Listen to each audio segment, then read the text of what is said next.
Rentable, fiable, innovant. Avec eux, ça risque de fluctuer. Mais soyez rassurés, vous serez en croissance sur le marché. Francis Gosselin, Philippe Richard Bertrand. L'économie, c'est sérieux. Mais prends pas ça pour du cash. Bonjour et bienvenue dans ce nouvel épisode. Prends pas ça pour du cash. Philippe Richard Bertrand, un petit tour d'actualité. Qu'est-ce qui a attiré ton attention cette semaine? Norvolt, il y a 3 choses qui se sont passées. Ça a attiré ton attention, ouais. Norvolt? Pourquoi? Surprise! Pourquoi? Je sais pas si tu as vu, il y a 2 semaines, le gouvernement suédois leur a enlevé une garantie bancaire d'1,5 milliard. Ben oui. Bizarrement, ils ont mis une de leurs filiales en faillite la semaine d'après. Et là, cette semaine, on apprend, baguette magique, il y a une Québécoise qui a été nommée à la tête de l'usine, qui est supposée de les sauver. Angéline Bilodeau. Que je ne connaissais pas avant cette annonce. Ben non, mais il y a bien des directeurs, directrices des opérations que tu ne connais pas. Tant mieux, c'est le fun pour elle. Puis j'espère qu'elle va relever ça. Mais honnêtement, là... Puis en plus, le jeudi de cette semaine, la Caisse de dépôt a finalement laissé aller, parce qu'il n'y avait pas le choix à cause de l'insistance et de demande d'accès à l'information. Mm-hmm. Ils ont fini par dire qu'ils avaient émis un avis que c'était un investissement extrêmement risqué. Ouais, fine. Puis finalement, le ministre Legault avait dit en 2023 le contraire. Fitzgibbon avait dit le contraire. Donc, tout ce dossier-là est comme en train de se démantibuler sur qu'est-ce qu'on a dit aux Québécois, puis dans quoi on s'embarquait pour de vrai. Puis, on est les dindons de la farce au Québec parce qu'on est les seuls qui ont un milliard. Risqué. Ben non, il y a plein... $1 milliard là-dedans. Les Suédois ont mis de l'argent. Le gouvernement fédéral, il attend sur le sideline. Volkswagen a mis de l'argent. Plein de gens qui ont mis de l'argent. C'est un investissement risqué. Moi, je continue de penser que ça peut être un bon pari. Puis, je pense quand même qu'on a fait, on le occidental. Là, genre, nous avons eu l'idée avec Volkswagen, avec BMW, avec des joueurs privés aussi. Là, on se regarde beaucoup le nombril au Québec, mais on a fait le pari d'avoir un fabricant de batteries qui n'était pas chinois. Puis si on laisse tomber cette patente-là, on va se retrouver 100% à la solde des Chinois pour la fabrication de batteries, ce qui n'est pas une bonne affaire. Fait que pour moi, at some point, peut-être que tous les gouvernements occidentaux devraient se concerter. Là, c'est vrai que le Québec a comme... mettons, fait plus que sa part, mais les États-Unis, la France, la Grande-Bretagne, l'Italien, la Suède, évidemment, devraient, pour moi, double down, si on veut. Parce que c'est juste une question de résoudre le problème. Là. À un moment donné, on va y arriver à avoir des usines puis à fabriquer des batteries. C'est juste que c'est excessivement compliqué. Ils veulent tout faire en même temps. Ça demande des quantités de liquidités incroyables, puis ils ont mal planifié leur affaire, clairement. Tant qu'à faire ça, pourquoi qu'ils ne passent pas par une petite restructuration avec la loi des faillites, puis on perdra notre placement? Non, mais boudeur, Philippe Richard Bertrand. Moi, je voulais te parler rapidement de Couche-Tard. Phil, tu sais que je suis cette affaire-là avec énormément d'intérêt. Ils ont formulé une nouvelle offre d'achat pour la compagnie 7&I Holdings, qui est une entreprise japonaise qui détient notamment les 7-Eleven. C'est une immense transaction si elle va de l'avant. 7-Eleven, c'est 84 000 magasins, là, donc dépanneurs, dans 19 pays. Et donc, c'est sûr que, pour Couche-Tard, c'est une très bonne affaire. Et pour cette entreprise-là, qui va pas si bien que ça, honnêtement. Ils génèrent pas des marges faramineuses. Ils ont pas une forte croissance. Ils ont fait des acquisitions ces dernières années très chères. Hein? Tu sais, dans cet univers-là, Phil, tu le sais, mais pour les auditeurs, dans le fond, on détermine la valeur en un multiple des profits. L'EBITDA, le BAIA qu'on appelle. Et donc, 7&I a fait des acquisitions à 13 fois, 14 fois. Puis dans le domaine du dépanneur, là, c'est des grosses valorisations. Oui, c'est des petites marges, c'est pas des grosses. Fait que de payer 13 fois la rentabilité, c'est élevé. La nouvelle proposition là, donc, de Couche-Tard est 20% supérieure à sa première, mais juste pour situer ça par rapport au chiffre 13 que je donnais, ça reste quand même 7 points quelque chose fois l'EBITDA, ce qui est plus normal là, dans une industrie stable, une industrie, encore une fois, à petite marge. Puis on peut espérer, évidemment, qu'avec le savoir-faire de Couche-Tard, avec son empreinte déjà un peu partout dans le monde, aux États-Unis, au Canada, ils peuvent peut-être transformer la donne. Seven & I, là, juste pour le rappel, là, ils ont quand même invoqué qu'ils étaient une entreprise stratégique pour le Japon. Là. Je sais pas c'est quand la dernière fois que des dépanneurs étaient stratégiques, mais j'ai écouté plein de balados, Phil, puis d'une certaine façon, là, je te dirais que pour les Japonais, peut-être que c'est vrai. Seven & I, là, 7-Eleven là, au Japon, c'est pas comme ici. Là. J'écoutais des balados de Japonais, excuse-moi, qui commentaient, là, puis qui étaient bien attristés par cette nouvelle-là, parce qu'un 7-Eleven là-bas, là, t'as des fleurs fraîches, là, genre, tu sais, coupées. Des orchidées. T'as des sandwichs, là, genre, avec du prosciutto qui vient de débarquer là, de l'Italie. Je veux dire que si t'es allé dans un couche-tard récemment, t'as acheté une sandwich, là, c'est pas tout à fait ce niveau de qualité-là que t'as droit. Puis il y a des hamburgers que tu peux mettre dans le micro-ondes. Ouais, c'est ça. Puis les plantes là, sont en plastique. Là. Fait que mon point, c'est qu'ils ont peur que couche-tard, évidemment, qui est là avec une logique financière qu'on peut respecter, vienne un peu tuer. Puis 84 000 magasins, Phil, tu comprends que dans la vie des gens, là, ton orchidée puis ta petite sandwich, ça fait partie du quotidien. Ils sont en train de mettre plein de mesures en place pour essayer de freiner la transaction. Là, on pense même prendre l'opération des dépanneurs, l'offsetter puis la rendre publique, etc. Donc, c'est à suivre, mais je le souhaite pour Couche-Tard. Couche-Tard qui a de l'appétit sur le marché. Il avait essayé, comme tu le sais, de faire une transaction en France. Il y avait un lever des boucliers du gouvernement français de l'époque. Donc, à suivre. On va accueillir à l'émission un peu plus tard, Phil, le Tinder des emplois rapides. Ça me fait bien rigoler, cette application-là. J'ai oublié le nom. Pagato. Pagato. 2 mots là-dessus. Écoute, je trouve ça intéressant. C'est un modèle d'affaires, puis elle est venue nous l'expliquer. C'est un modèle d'affaires qui est intéressant. À essayer de voir si ça va prendre de la croissance. Mais tous ceux qui cherchent un employé en fin de semaine pour un quart de travail dans 2 semaines, j'ai comme l'impression qu'on veut jouer sur l'instantanéité du média social. Donc, moi, je pense que c'est une bonne idée. À voir si ça va fonctionner, mais il semble que oui. C'est le Tinder TikTok. Donc, regardez ça, Pagato. Ça a l'air le fun. C'est surtout pour Montréal pour l'instant, mais ils promettent, là, on va écouter la présidente dans quelques secondes, là, ils promettent de conquérir le Québec et bientôt le monde. Je termine, Phil, en te disant que la moitié des Québécois envisagent de ne pas voyager pour la période des fêtes cette année. Je sais pas quoi penser de cette nouvelle-là, en fait. Non, mais moi, c'est rare que je sors du pays. Là, je vais mes parents, ma famille, je reste au Québec, mais là, on parle de voyage à l'étranger, puis que la moitié ne voyage pas, on dit comme si c'était négatif, mais y a-tu vraiment la moitié des Québécois qui quittent la province pendant les fêtes? C'est peut-être la moitié des voyageurs, mais chose certaine, c'est que le prix d'un voyage a augmenté de façon fulgurante. Mais tu comprends qu'il n'y a pas, on est 8 millions là, et quelques, il n'y a pas 4 millions de personnes qui peuvent prendre un avion, puis il y a un côté de moi, tu sais mes positions sur le CO2, là, mais comme, sérieusement, 4 millions de Québécois qui s'en vont à Cancun, genre, bonjour l'empreinte carbone, t'as-tu suivi les ouragans là, aux États-Unis? Là, ces derniers jours. Là. C'est fou. C'est comme à tous les jours, il y a un ouragan qui leur passe sur le corps. Là. Mettons que, quand c'est pas une tornade dans le centre. J'espère que M. DeSantis a compris le message, mais apparemment, c'est parce que les ouragans sont maintenant contrôlés à distance par les démocrates. Hein. Tu as vu, évidemment, cette affaire-là.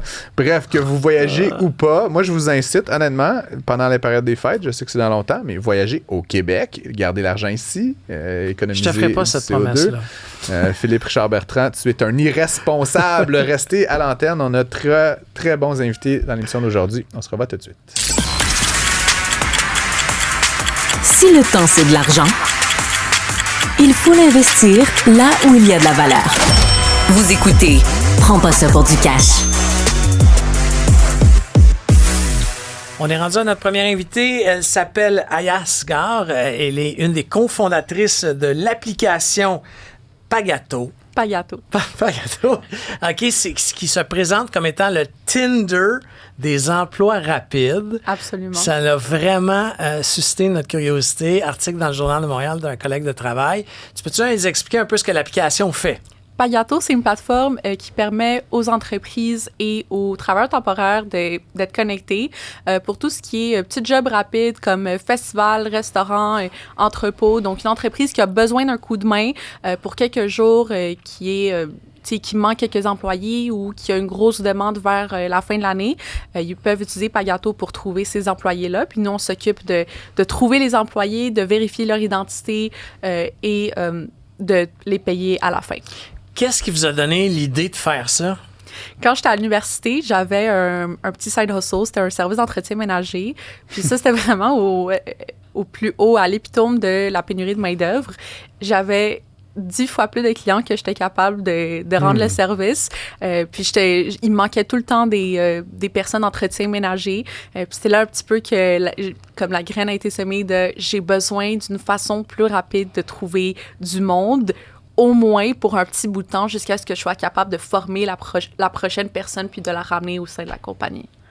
Puis, on n'arrête pas de lire dans les médias que c'est plus difficile pour les jeunes de se trouver des emplois en ce moment. Est-ce que c'est quelque chose que vous avez senti, vous sentez dans le marché? Je dirais absolument. Je pense que c'était un petit peu plus slow cet été, mais tout ce qui est au niveau festival, événements, concerts, c'est vraiment les mêmes événements qui reviennent à chaque année. Donc, je dirais que le besoin était là quand même là, cet été. Puis, je pense qu'avec Q4, le rythme se reprend un peu. Avec le Black Friday qui s'en vient, la saison des fêtes, là, on voit un petit peu là, une montée maintenant. Tu as, Aya, 21 ans. Oui. Tu es de la génération Z. Oui. On dit souvent que les jeunes de cette génération-là sont un peu moins entrepreneuriaux que les autres. Qu'est-ce qui t'a poussé à vouloir te lancer en affaires avec tout ce que ça implique? C'est sûrement plus d'heures que de faire du 9 à 5. Probablement, oui, absolument. Il y a plus de risques, le revenu est peut-être moins certain. Qu'est-ce qui t'a incité à vouloir faire ça de ta vie? Ça a toujours été là. Depuis que je suis très jeune, j'ai toujours eu un petit peu l'esprit entrepreneurial. Quand j'étais très jeune, je faisais du tutorage, je lisais les essais des autres, puis j'en chargeais comme un petit 40 Moi, je n'ai jamais fait ça. Toi, t'étais le nerd qui le faisait aussi. Exactement. Souvent gratuitement, malheureusement. Y a-t-il d'une famille d'entrepreneurs, ailleurs? Oui, absolument. Mon père est un entrepreneur. Très gros là, au niveau distribution, import-export au niveau du Canada. Donc, je pense que c'est là un petit peu que ça vient. Et vous êtes deux là-dedans. Il y a Gianluca Faraone. Oui, exactement. Qui est aussi ton associé. Oui. Comment ça fonctionne? Vous êtes 50-50? Vous avez une grosse convention d'actionnaires? Quand ça va valoir des millions, vous allez faire quoi?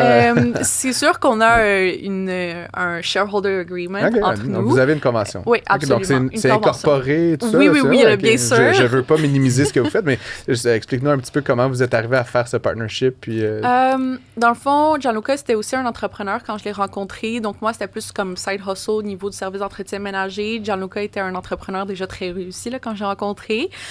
Puis, je lui parlais un peu de mon idée. J'étais comme, écoute, je pense que je vais économiser de l'argent avec mon side hustle, puis éventuellement, je vais faire l'application. Puis, à un moment donné, il m'a dit, est-ce que tu peux aller demander à une compagnie de développement, ça coûterait combien faire l'application? Puis j'étais comme, OK. Fait qu'on a appelé des compagnies de développement, puis finalement, on était juste comme, fuck it, let's do it. C'était juste, c'est arrivé un peu comme... Vous avez développé vous-même, donc, l'application. Oui, c'est ça. On a une équipe, puis les deux, on est quand même assez versés là, au niveau de développement logiciel. Mais maintenant, on est vraiment occupés avec plein de tâches, donc on n'a pas forcément le temps d'ouvrir l'ordi puis de coder nous-mêmes. L'équipe, c'est combien de personnes maintenant? On est quelques personnes qui sont vraiment là, des employés de Pagato, mais on a beaucoup de personnes qui viennent nous aider comme des créateurs de contenu. On a notre équipe marketing qui est à l'externe aussi. Donc, c'est beaucoup de personnes qui sont un peu plus des sous-traitants là, de Pagato. Puis en ce moment, j'ai vu que vous étiez dans un des stores là, disponibles. Est-ce qu'il y a une idée de faire une version de l'autre store dans lequel vous n'êtes pas? On est sur l'App Store et Play Store. Donc, on est déjà disponible partout. Apple et Google, ça doit Non, c'est ça, mais je pensais qu'il y avait juste un des deux. Mais je pensais que tu étais juste sur l'Apple Store. C'est ça que... Non, on est sur les deux, mais l'application mobile est vraiment pour les travailleurs. On va inviter les entreprises à utiliser la plateforme web. OK, pour créer l'offre d'emploi. Exactement, oui. C'est quand même un marché où il y a beaucoup de monde, j'ai l'impression, là, ces espèces d'agences de placement. On a même eu ici à l'émission Good Job là, qui fait un peu ça. Comment tu te positionnes, disons, face à tout cet écosystème du placement, du travail temporaire? Absolument. Comment vous vous situez dans cet écosystème? On est vraiment capable d'offrir les frais les plus bas vu que tout est automatisé, vu qu'on automatise la vérification d'identité, on a un algorithme qui va venir vérifier les CV des gens, etc. Au niveau de l'application, c'est vraiment la solution la plus clé en main qui est disponible sur le marché. Punch in, punch out, se faire payer en 3 heures, c'est quelque chose que personne d'autre là, au Canada est capable d'offrir à part nous. Les agences de placement, je suis vraiment pas inquiète. Là, c'est une petite industrie qui a besoin d'une bouffée de fraîcheur, puis je pense qu'on est ça. Puis il y a des personnes qui ont essayé de faire là, des applications comme ce qu'on a, mais je pense qu'elles manquaient des connaissances marketing, elles manquaient de capital, etc. Je pense là, qu'on est vraiment... on s'en va pour être le numéro 1. Parlons-en un peu de financement.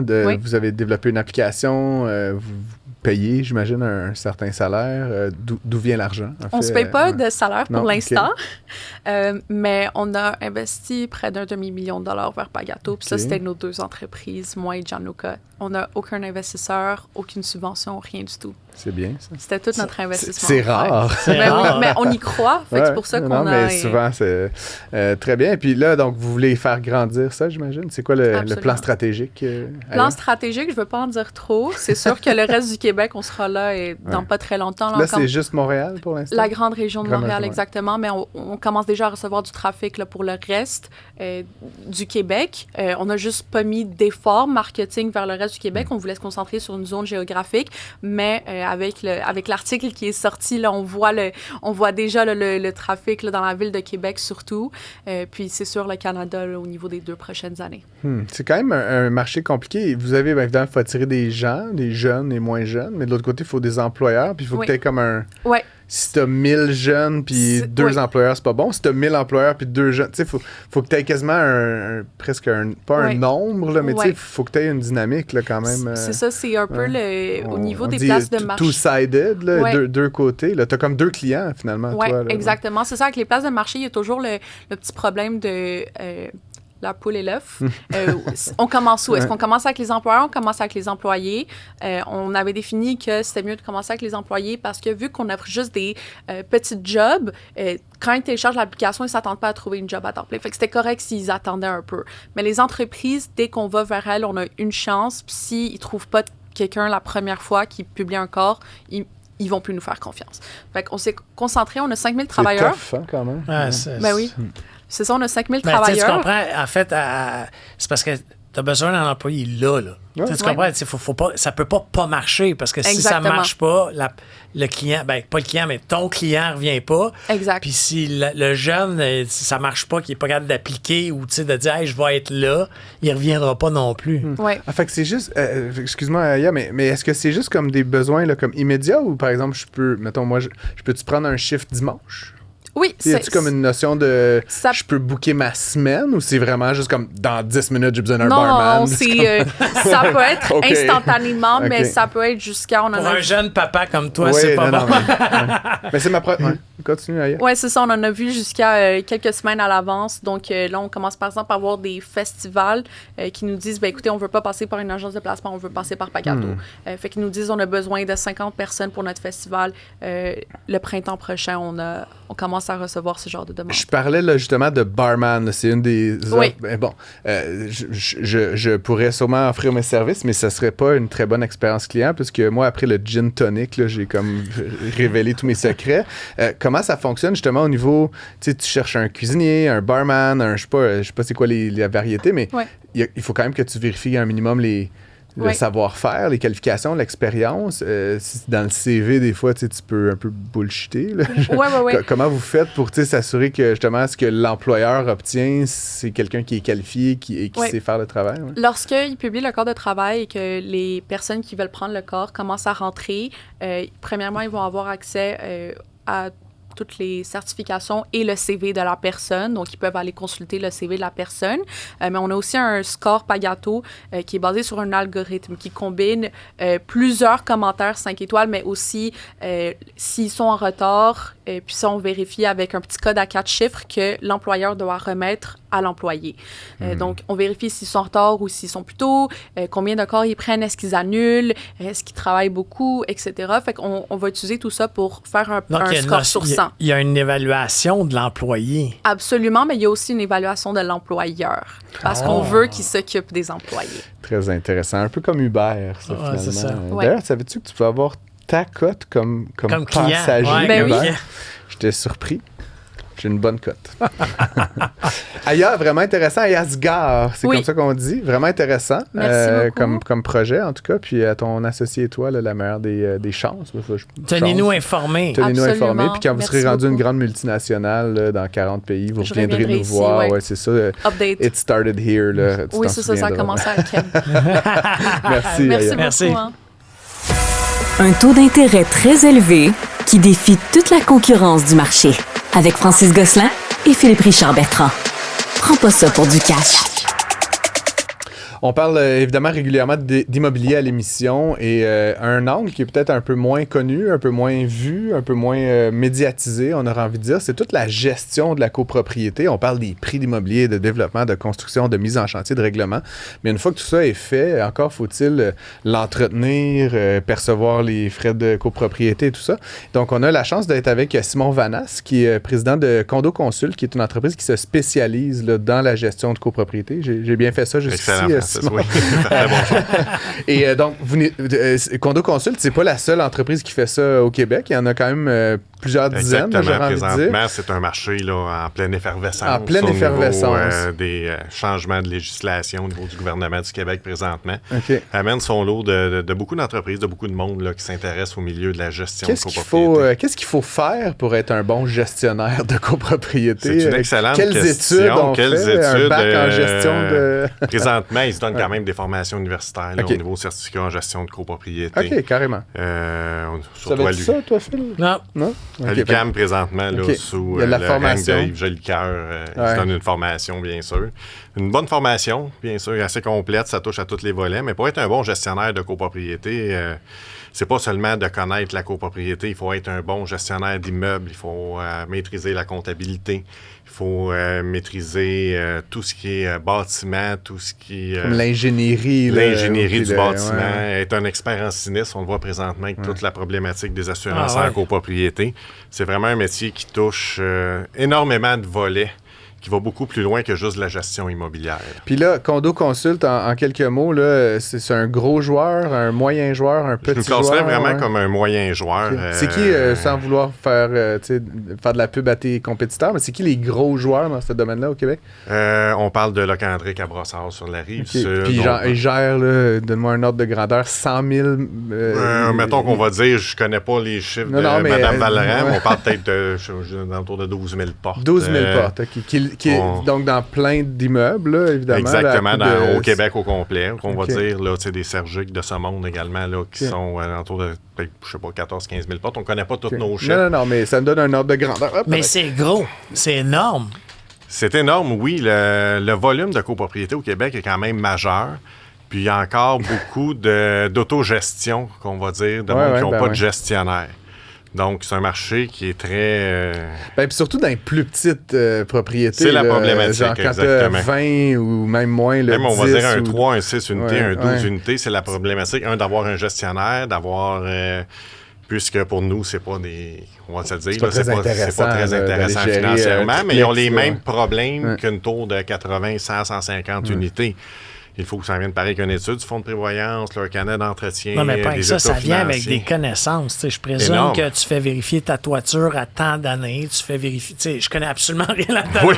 Mais tu comprends? Les Exactement. fenêtres. Les fenêtres doivent être. Moi, j'ai habité dans un immeuble d'une trentaine de condos, là, dans le fond, puis c'était autogéré, mais tu sais, je pense que généralement, c'est très mal fait, mais dans notre cas, tu avais un gars de la Banque nationale, genre comptable de haut niveau, tu avais un entrepreneur général, il habitait dans l'immeuble, qui clairement, il connaissait la maçonnerie, puis les toits, puis les fenêtres, puis il était capable d'aller chercher des soumissions, etc. Fait il y en a qui c'est mieux fait, je pense, autogéré, mais c'est plus l'exception. Là. Exactement, puis c'est pour ça que le monde de la gestion de copropriété, ça s'en vient vraiment niché, c'est vraiment complexe. C'est pour ça que ça te prend une bonne équipe. C'est pas une seule personne ou 2 personnes au bureau qui vont tout contrôler. Il faut que tu t'entoures d'une belle équipe. Autant, comme je dis, comptabilité que bâtiment. Le modèle d'affaires d'une business comme ça, ou du moins la tienne, sans nous donner des données confidentielles, mais c'est quoi? C'est un frais annuel par porte, par immeuble? C'est basé sur un frais annuel par porte, par mois. Par mois, par porte. C'est un peu la règle du marché là, qui se fait... dans le milieu, c'est sûr que... T'en as-tu des chers, puis des cheap, puis il y a comme des services vraiment, il y a des... Ah ouais, OK. C'est vraiment un univers... Il y a des gros clashs, là. On se présente à des places, il y en a qui sont à 50% de notre prix. Et d'autres à 200% de votre prix. C'est ça, exactement. Mais je pense qu'on est quand même là, 7, 8, 10 compagnies au Québec qui se tiennent dans les mêmes prix, qui ont plus d'expérience. Nous, ça va faire déjà 12 ans qu'on est dans le milieu. Mais...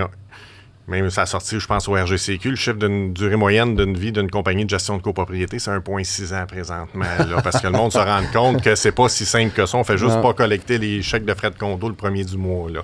C'est vraiment là, une énorme responsabilité, là, autant au niveau légal que financière. Là. Et donc, tu l'as un peu évoqué, Simon, mais c'est sûr que c'est un milieu qui est en transformation actuellement. Exactement. Puis, évidemment, un des apports, on va dire, là, importants dans cette transformation-là, c'est le projet de loi 16 qui a été adopté il y a quelques années déjà, mais qui avait des obligations dans le temps. Là. Fait que c'était pas comme on adopte le projet de loi, puis demain matin, il faut tout faire. Mais là, on commence à être dedans. La réglementation a été déposée par le gouvernement. Il reste quelques semaines au niveau de l'adoption des règlements de qui vont pouvoir faire les études de fonds de prévoyance, comment ça va fonctionner. Justement, parle-nous, là, c'est quoi mettons, les 2-3 grandes affaires là, qu'il y a dans cette loi-là? C'est que chaque syndicat de copropriété, maintenant, va avoir l'obligation de produire un état du bâtiment, une étude du fonds de prévoyance qui va venir avec un carnet d'entretien. Maintenant, on a l'outil idéal, parfait, pour gérer la copropriété niveau bâtiment. Ça va nous permettre d'avoir des montants, d'avoir des prévisions budgétaires sur les 25 prochaines années,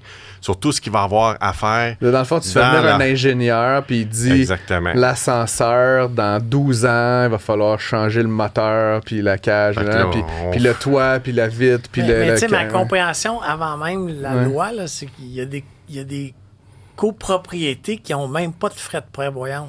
Le fonds de prévoyance, c'est plein. Ils peuvent... L'insuffisance de fonds de prévoyance, c'est majeur. Selon la loi, ils ne pourront plus. Là, ça c'est plus possible. Exactement, parce que ça va pousser encore plus loin. Mais si t'en as pas, tu fais quoi? La loi va t'y obliger, puis tu vas être présentement, si on n'a pas de fonds de prévoyance, on arrive avec une réparation majeure, on doit s'en aller en cotisation spéciale. C'est quand même régulier. On peut envoyer des cotisations spéciales de 10, 15, 12, 50 000, 100 000 par unité.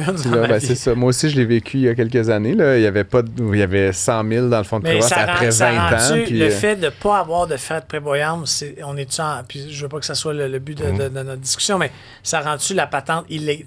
L'immeuble est-tu rendu comme illégal parce qu'il n'y a pas de frais de prévoyance? Ça va le devenir dans le projet de loi présenté. Mais ça, c'est bon. Ça va forcer les gens à s'en créer. Le syndicat ainsi que le gestionnaire en place, quand il y a un gestionnaire, devra donner une attestation au niveau de la conformité du syndicat qui va remplacer le formulaire DSOP des courtiers immobiliers, puis qui va avoir enfin une uniformité entre les formulaires de notaire et les formulaires du courtier immobilier. Donc, il va y avoir une des transparence. façons de rendre ça très effectif, c'est que si tu as un condo, puis que tu veux le vendre, puis que ton syndicat n'est pas conforme, ça va rendre très compliqué. Mais là, imagine, c'est un marché assez dynamique, là, le marché du condo. Énormément. Là, il s'en achète. Fait que là, c'est sûr que tu veux pas ça comme une pénalité. Moi, j'avais une question un peu pour toi, Simon, parce que j'ai été un petit investisseur immobilier à une époque. Puis notamment, à un moment donné, j'ai revendu des condos dans un immeuble parce que je me chicanais avec le CA dont je faisais partie en disant, ça c'était avant la loi, là, hey guys, il faut faire une étude du fonds de prévoyance, il faut savoir qu'est-ce qui va briser dans l'immeuble, parce que moi, la dernière chose que j'ai envie, c'est de me ramasser avec un 15 000 un 3 mars 2028 là, sorti de nulle part, et ils voulaient pas. Et évidemment, la raison, c'est que si tu veux mettre de l'argent de côté pour remplacer le toit dans 20 ans, qui va coûter 600 000 $, il faut que tu doubles les frais de condo chaque mois à partir de maintenant. Puis ça, je te dirais que des gens qui achètent leur premier condo, puis que souvent le développeur, il met les frais de copropriété à 200 $ par mois, mais qu'en fait, il faudrait que tu mettes 500 $ par mois pour anticiper la réparation. Bien là, soudainement, c'est moins appétissant. Fait qu'il y a comme une irresponsabilité là-dedans là, qui est Il ne faut jamais oublier que les conseils d'administration ont une responsabilité énorme. Ils sont imputables de leurs décisions. Leur responsabilité première, c'est la pérennité de l'immeuble. C'est s'assurer qu'il n'y ait pas de problème dans le futur. Puis, ils doivent prendre des décisions en conséquence pour l'immeuble et non d'être là pour leur propre poche et dire on va sauver les frais de condo. Ce que tu me disais, à 200 $ par mois, ça n'existera plus des frais de condo à ce prix-là. Mais l'affaire, c'est que dans une logique démocratique, parce que le CA il est quand même élu, moi j'ai vu, là, je te dis, de première main, c'est quand même les gens qui promettaient de ne pas augmenter les frais de condo qui étaient élus. Puis moi qui étais pérennité, responsabilité, il faut mettre de l'argent de côté à long terme, je me faisais shutdown à chaque fois, là, tu sais, fait que... Non, mais c'est parce que toi, t'es high on maintenance, là. Mais je suis pas high on maintenance, Phil, je me dis, t'investis là-dedans. Pour beaucoup de Québécois, la propriété, condo ou maison, c'est le plus gros actif que tu vas donner dans ta vie. T'as-tu envie d'avoir une patente qui, dans 5 ans, va tomber en ruine? Je suis d'accord, mais si ton paiement de condo, frais de condo passe de 200 à 500, tu passeras tout simplement pas à l'hypothèque. Tu passes déjà difficilement. Le Québécois moyen ne passe déjà plus à l'hypothèque. Je comprends, Phil, mais puis moi, mon argument là, par rapport à ces gens-là, c'est que je préfère largement, on dit des chiffres depuis tantôt, mais peu importe, je préfère largement mettre 100$ de plus par mois ou 200$ de plus par mois. Bon, c'est un gros, c'est un petit montant, je sais pas, que 15 000$ à monnaie, tu comprends? C'était plus ça ma logique, tu comprends? À la fin, c'est les mêmes dollars. C'est juste que moi, dans ma vie, je sais pas si c'est comme ça, toi, je préfère largement que tu me prélèves un petit montant chaque mois que d'avoir à un moment donné une surprise, tout est cassé. C'est comme les autos, là, genre, à un moment donné, tu fais de la maintenance préventive, tu changes tes freins ou tu attends de cracher dans le mur pour changer l'auto au complet. Je sais pas. Il y a de la formation actuellement, Simon, qui se donne pour accompagner les gens comme toi, pour être sûr que tout le monde soit prêt, les gestionnaires de copropriété. Exactement comme j'ai parlé. Où est-ce qu'on en est, justement? Soit au niveau là, de l'UQAM, là, présentement, gestion de copropriété. Est-ce que tu suis cette moi, je l'ai faite, ça fait déjà plusieurs années. C'est chapeauté par Maître Jolicoeur. Au niveau des associations, comme le RGCQ, le regroupement des gestionnaires de copropriété du Québec, encadre toutes ces personnes-là. Je pense qu'ils sont rendus au niveau, un niveau de 85 000 membres à travers la province, de gestionnaires, de copropriétaires, de membres de conseils d'administration, des plateformes comme Condo Légal, là, qu'on fait de la web radio pour former là, justement le grand public au niveau de la copropriété, parce que le point, je te dirais, Francis, le plus important qu'on se rend compte dans l'industrie, c'est que le monde n'a aucune idée qu'est-ce qu'il achète. Ils comprennent pas qu'est-ce qui est une copropriété au Québec, les responsabilités. Un condo, il est 300 000$. C'est un tout inclus. Là. J'achète un tout inclus dans Griffintown. Moi, j'en ai pas de problème. Puis je rentre chez nous, je sors de chez nous, je ferme la porte, puis on n'en parle plus. Mais c'est ça le problème. Puis idéalement, tu vends avant que le toit soit à refaire.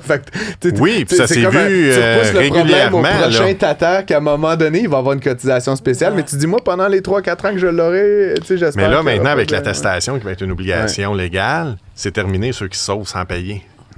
Là, présentement, tu peux pas vendre ton immeuble. Exactement. Là, on est d'une génération qui paye pour les anciennes générations en copropriété qui n'avaient pas mis d'argent dans le fonds de prévoyance. Mais c'est ce que le gouvernement a fait de bien, ça va empêcher ça. Il va falloir vraiment déclarer l'état de santé du syndicat. Je voulais t'entendre un peu, parce que là, bon, tu nous l'as parlé, il y a eu pas mal de sinistres ces derniers temps. Bon, le débit, c'était plus les résidences, disons, unifamiliales, je pense, qui ont été quand même beaucoup de copropriétés, oui. Mais de manière générale, il y a eu aussi des changements législatifs. Puis bon, je voulais t'entendre un peu sur la question des assurances, parce que beaucoup de Québécois sentent qu'ils se font un peu fourrer par leur assureur. Et là, je dis ça gentiment, mais ça a beaucoup augmenté. Puis l'assurance des copropriétés a aussi énormément augmenté. Moi, je me rappelle des années à coût de 20% puis 25%. Comment tu réfléchis un peu? Même quand t'as pas de dégâts. Oui, c'est ça, justement. Oui, parce que le niveau de risque est quand même très élevé. On assure des copropriétés. Il y a des copropriétés qui sont beaucoup en location. De moins en moins, il y a de la location court terme. Il y a quand même de la location annuelle que le monde achète comme investissement. Mais il augmente les primes de manière exponentielle. Il y a beaucoup moins d'assureurs qui assurent les copropriétés au Québec. Puis quand tu parlais de ta partie privative, tu as quand même ta responsabilité civile à toi. Qui, elle aussi, augmente. Elle augmente parce que si tu causes un sinistre, mais tu dois payer ta partie à toi pour rembourser le syndicat. Mais à un moment donné, l'assureur, là, je sais pas, y a-t-il une limite à cette... ça me semble comme une captation de rente, là, je vais parler comme un économiste. Deuxièmement, les primes. Tu sais, tu as la prime, mais je veux dire, le déductible est rendu faramineux. Là. On en a des taux à condo. On parle de déductible de 250 000, 400 000, 500 000 en copropriété que le syndicat doit assumer. Il faut créer un fonds d'auto-assurance. Là, ils ont légiféré jusqu'à 100 000 qu'il faut quand même accumuler, mais une copropriété de 48 unités que demain matin, il faut ramasser 100 000 dans un fonds d'auto-assurance. Dans un court laps de temps. Dans un court laps de temps. On va dire en dedans de 2 ans, mais on cotise tout le monde pour aller le chercher. C'est tous des éléments qui font que tout augmente. Ta prime d'assurance augmente, ton déductible augmente. C'est très long. Aller chercher un remboursement peut prendre 1 an, 2 ans avec les assurances. Donc, je t'écoute, Simon, puis j'ai comme envie d'être pessimiste pour la copropriété au Québec. Est-ce que j'ai raison? Non, tu devrais être positif. Okay, je te dirais, avec pourquoi? tous les changements avec la loi, ce que ça amène, le projet de loi, ça va enfin régulariser la copropriété au Québec. C'est une loi qui aurait dû être faite il y a 30 ans, mais on était très néophytes en copropriété il y a 30 ans. On n'avait pas les informations et les données qu'on a aujourd'hui. Jeff en régie hoche de la tête. Il est d'accord avec toi. Finalement, acheter un condo qui a été bâti dans les dernières années, c'est plus simple, je pense. Je suis pas obligé de répondre, là, non, mais je te dirais qu'il y a beaucoup de constructeurs problématiques ces temps-ci qui causent énormément de problèmes. Mais il y a des belles constructions qui sont faites, puis il y a quand même beaucoup de syndicats de copropriété qui sont en santé. C'est pas tout le monde. Je mets pas tous les œufs dans le même panier. Je veux dire, ça va pas bien la copropriété. De plus en plus, les administrateurs comprennent leurs responsabilités.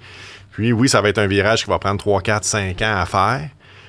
Mais c'est pour le mieux de la copropriété, protéger les investissements du monde. Là. Puis pour des compagnies comme toi, mais qui les accompagnent, c'est un gage un peu plus de pas de succès, qualité, mais de qualité. Je te dirais, c'est quand même le Far West présentement dans l'industrie des gestionnaires de copropriété. On aimerait beaucoup avoir un ordre professionnel, de légiférer. Présentement, tout le monde fait ce qu'il veut dans l'industrie. On n'a pas rien qui nous régit sur nos actes, là. Autant financier, autant que responsabilité, jusqu'où est-ce qu'on va.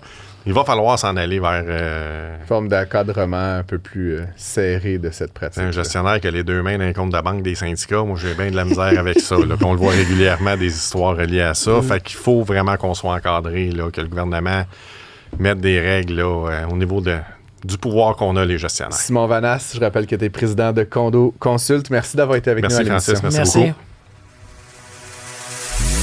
Un flux sans interférence. Pour une écoute plus que rentable. Prends pas ça pour du cash. Apparemment, près de 6 Québécois sur 10 estiment mal connaître les risques associés à une transaction immobilière. C'est le résultat d'une étude qui a été menée par Léger Marketing à la demande de l'organisme d'autoréglementation du courtage immobilier du Québec. On va s'en venir à OACIQ pour le reste de l'entrevue, si vous me permettez. Et pour en parler, donc, on a le plaisir de retrouver presque un habitué de l'émission, vice-président communication de l'OACIQ, Louis Beauchamp. Bonjour, Louis. Bonjour, Francis. Merci de l'invitation. Ben, ça fait grandement plaisir. Écoute, parlons-en de cette étude. Déjà, vous l'avez commandée dans quel esprit, peut-être? Là? C'est quelque chose qu'on voulait regarder de plus près, à savoir, parce qu'on voit des choses, on voit des décisions disciplinaires, on voit des gens qui sont victimes souvent d'erreurs déontologiques ou carrément de fraude. Là, on s'est dit que c'était peut-être un moment de regarder de plus près. Quel est le niveau de connaissance ou de littératie immobilière des Québécois? Alors, c'est de là qu'on a décidé de faire ça, puis c'est quelque chose qu'on veut mettre de plus en plus de l'avant. Alors, comme vous l'avez dit, il y a quand même près de 6 Québécois. Ouais, 58 58 donc, qui estiment avoir une mauvaise connaissance. J'étais intrigué par ce chiffre-là. Bon, ça me semble beaucoup. Je veux dire, il y a 70 des Québécois qui ont une maison, là. Fait que, je veux dire, je sais pas comment ça se coïncide, là, ces chiffres-là, mais je veux dire, les gens sont donc propriétaires de maisons, de condos et ne connaissent pas... Ce sont des répondants. Ouais. Des répondants qui, évidemment, soit ont l'intention de faire une transaction immobilière ou on l'a déjà fait, plus qu'une. Donc, effectivement, ça, c'est l'échantillonnage. Mais donc, c'est des gens qui sont potentiellement ou de manière avérée dans le marché et donc qui connaissent mal, encore une fois, les risques. Et ma question pour toi, puis c'est pas un piège, tu sais, à qui incombe c'est la faute à qui, ça? Tu sais, c'est, bon, la formation initiale, les médias, l'OACIQ peut-être. Là, si on avait sans pointer du doigt, mais c'est à identifier comment on est arrivé là. C'est une responsabilité qui est partagée, incluant le public, de s'informer pour bien se protéger. Ouais. C'est aussi l'OACIQ, parce qu'on fait l'encadrement, évidemment, des courtiers immobiliers, mais également toute l'information qu'on rend disponible et qu'on pousse vers le public pour qu'il soit mieux informé. C'est vraiment une responsabilité qui incombe à chacun, qui incombe même au notaire, qui incombe à l'inspecteur qui intervient dans une transaction immobilière. Vous voyez, donc c'est pas que l'affaire du public. Il ne faut pas lui mettre tout sur les épaules, mais je pense qu'on a tous une responsabilité. Tu mentionnes les inspecteurs. Oui, les inspecteurs je vais sauter là-dessus, évidemment. Il y a eu cette tendance-là. j'ai l'impression que c'est moins pire maintenant. J'ai pas les chiffres, mais pendant la pandémie, après la pandémie, c'était la folie, la surenchère et tout ça. Puis souvent, quasiment comme une condition, là, on disait pas d'inspection, pas de garantie légale. Exactement. Ce qui, moi, comme personne qui a fait un peu d'immobilier, c'est pas des bonnes choses. Là. En fait, je recommanderais pas ça. Est-ce que ça t'inquiète de voir ces faits-là? Moi, ce que je répondrais, ce qui me rassure un peu, c'est que dans les données de sondage qui nous révèlent, il y a quand même des bonnes nouvelles, c'est-à-dire qu'il y a 90% des participants, des répondants, qui reconnaissent le risque associé, le fait à l'achat d'une propriété sans inspection préalable. Alors ça, pré-achat. Donc ça, c'est quand même rassurant. Ils reconnaissent le risque, mais néanmoins, des fois, là, évidemment, il y a eu une situation, comme tu le racontes, comme tu l'exposes, il y a eu quand même une situation où il y avait une forte pression, on se rappelle, en pandémie, même l'année 2021, notamment, était une grosse année dans ce sens-là. Fait qu'on a vu que oui, devant cette pression-là, il y a des gens qui avaient tendance peut-être à abandonner certains remparts qui viennent les protéger. Est-ce qu'on devrait rendre ça obligatoire, l'inspection pré-achat? L'économiste dit oui, mais là, je comprends que tu es un VPCOM. C'est-à-dire que la loi, ce n'est pas ce qu'elle prévoit. Non, mais la législation évolue tout le temps, comme on le sait. Donc, est-ce que c'est quelque chose qui est dans le futur? On verra. Est-ce que c'est quelque chose qui apparaîtra parce que vous savez que la loi doit faire l'objet d'une révision quinquennale. Donc, est-ce que c'est des choses qu'on pourra voir éventuellement? Je pense qu'il ne faut jamais rien exclure pour améliorer la protection. Parce qu'il y a un lien à faire, là, on en parlait dans l'univers de la copropriété, plutôt à l'émission avec Simon Vanas, que là, on a rendu obligatoire carrément l'élaboration d'une étude du fonds de prévoyance, c'est ce qu'on a dans la copropriété. Puis, je peux pas m'empêcher d'avoir un parallèle. C'est que pour moi, quand tu achètes un bien, là, un char, un téléphone, il faut que tu en connaisses les caractéristiques. Puis pour moi, d'acheter une maison ou un condo sans avoir fait faire d'inspection, c'est comme, sais-tu ce que tu achètes? Exactement. Et donc, pour moi, le prix devrait être régi par une inspection. Mais encore une fois, comme tu le dis, il va falloir attendre une révision législative peut-être pour que ça progresse. Une petite précision concernant les fonds de prévoyance, carnet d'entretien, c'est pas encore une obligation. Au moment où on se parle, c'est à l'étape des consultations. Donc, mais on s'en va vers ça, on le sent de toute façon.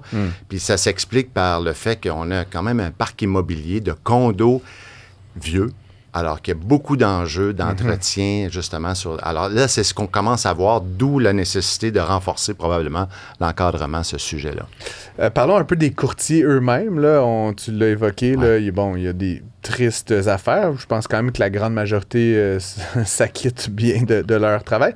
Et il y a quand même aussi d'autres alternatives. On peut vendre soi-même. Il y a des plateformes maintenant qui existent, etc. L'OACQ, ultimement, là, ne protège que les transactions qui sont faites par des courtiers.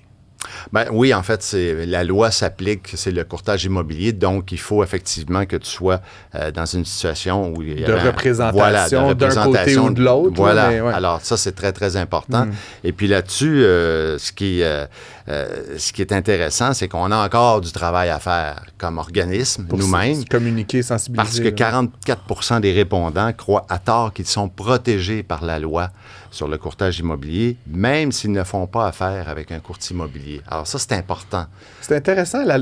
Puis encore une fois, la loi sur le courtage immobilier, c'est la loi qui fonde l'OACQ, notamment. Que nous, on a évidemment, on doit appliquer. C'est votre loi tout à fait.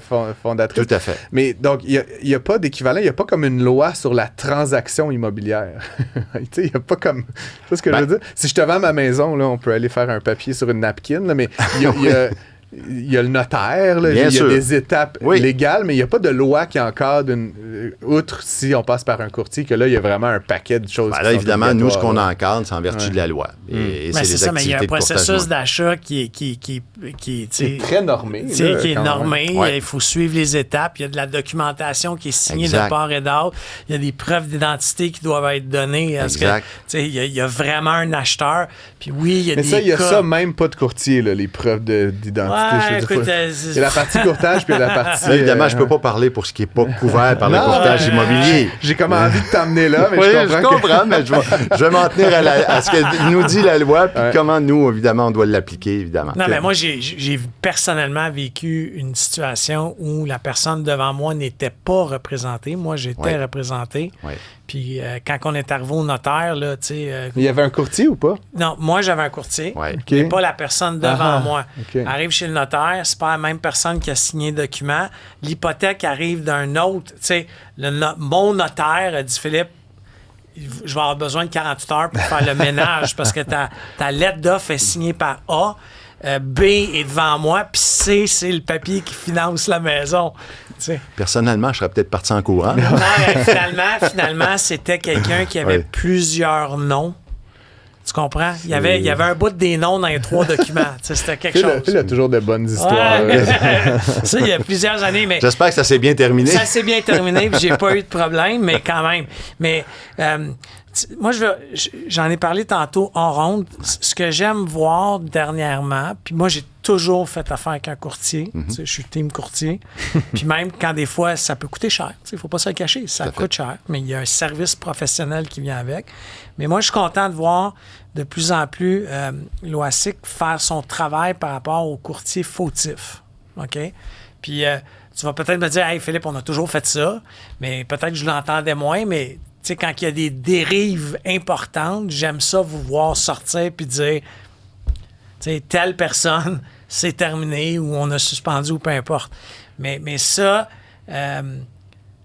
j'ai comme l'impression qu'il y en a plus. C'est-tu moi qui est fou ou c'est parce qu'on les voit plus? C'est parce qu'on les voit plus. Okay. Parce qu'on a pris une posture à l'OACQ d'améliorer cette visibilité-là parce que je ne cacherai pas qu'on n'est pas très connu dans le fond, de la part du grand public. C'est ça, exact. Il faut augmenter cette notoriété-là, puis on y travaille, puis on fait plein de choses, justement, pour l'augmenter.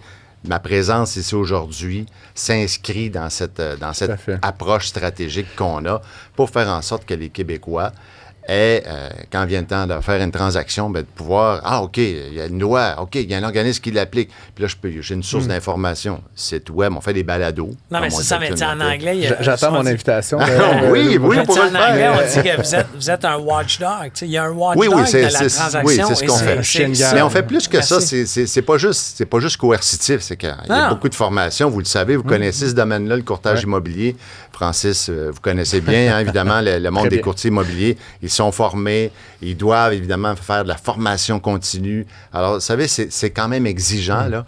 Donc, alors, c'est pas juste du coercitif, c'est comme on prévient aussi par un encadrement. Puis il faut dire que cette stratégie là, que tu décris, Louis, de mettre ces condamnations, là, je ne sais pas si à défaut d'un meilleur terme, en tout cas ces jugements là, plus de l'avant, ça vient aussi de l'autre côté, un peu en réponse avec une nouvelle glorification du métier de courtage, là, de Selling Sunset à numéro 1. Je veux dire, tout ça est aussi assez récent, là, on a fait des superstars télévisuels à heure de grande écoute. Moi, je vais te dire une chose, je pense que ça a toujours été là, mais ça a évolué. Ça me semble, en tout cas, ça a évolué parce que d'abord, il y a toutes les plateformes de médias sociaux qui sont apparues. Oui, il y a une fascination pour la réussite. On l'a toujours eu ça, des gens qui réussissent. On n'est pas contre ça. Ben non, tout à fait. Passant, et là, et puis les shows de télé-réalité, sur n'importe quoi, dans tout sujet, il y en a plein.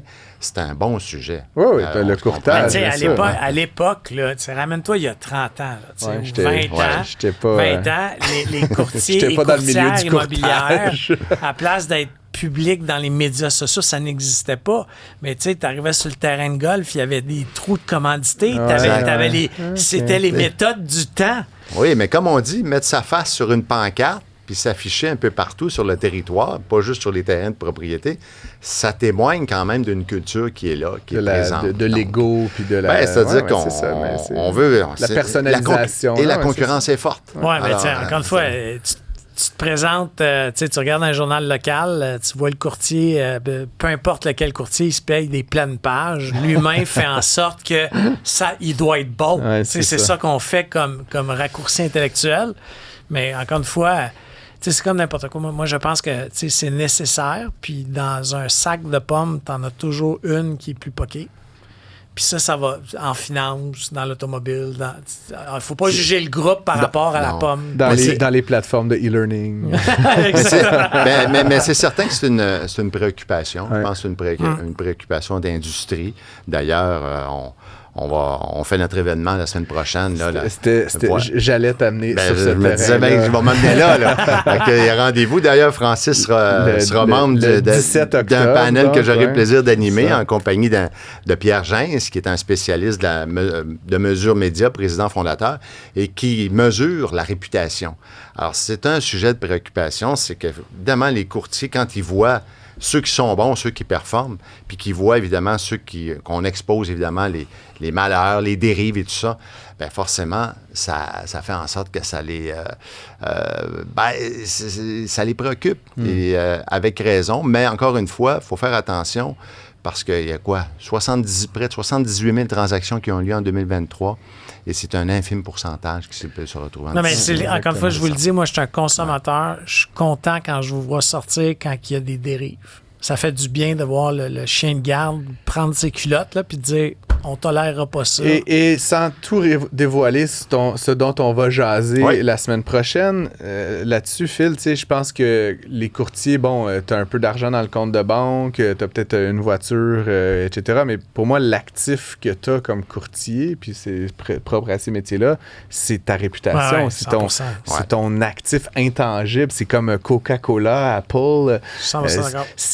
Puis, tu sais, une réputation, ça prend des fois des décennies, transaction par transaction, coup de fil par coup de fil à bâtir, puis ça prend une mauvaise décision et un jugement défavorable pour vraiment retomber. Puis, tu sais, je veux pas nommer de nom, mais il y en a eu quelques-uns dans les médias ces derniers temps que, mettons que je les appellerai pas pour vendre ma maison. Il y a eu quelques cas spectaculaires. Exact.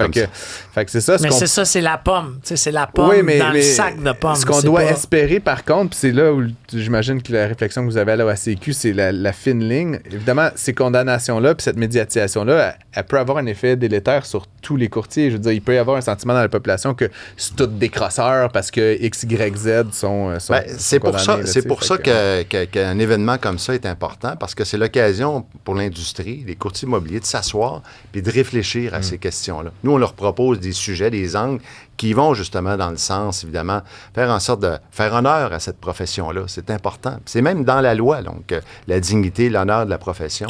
Donc, c'est important d'avoir... Puis encore une fois, là, on peut être... Qui suis-je pour juger du bon puis du mauvais goût? C'est pas là-dedans qu'on est, mais parfois, c'est toujours dans une perspective de protection du public. Une des compétences du futur dans mon domaine à moi, là, on a fait une grande étude sur les compétences du futur, puis une des compétences du futur à acquérir avant 2030 qui est sortie, c'est l'éthique.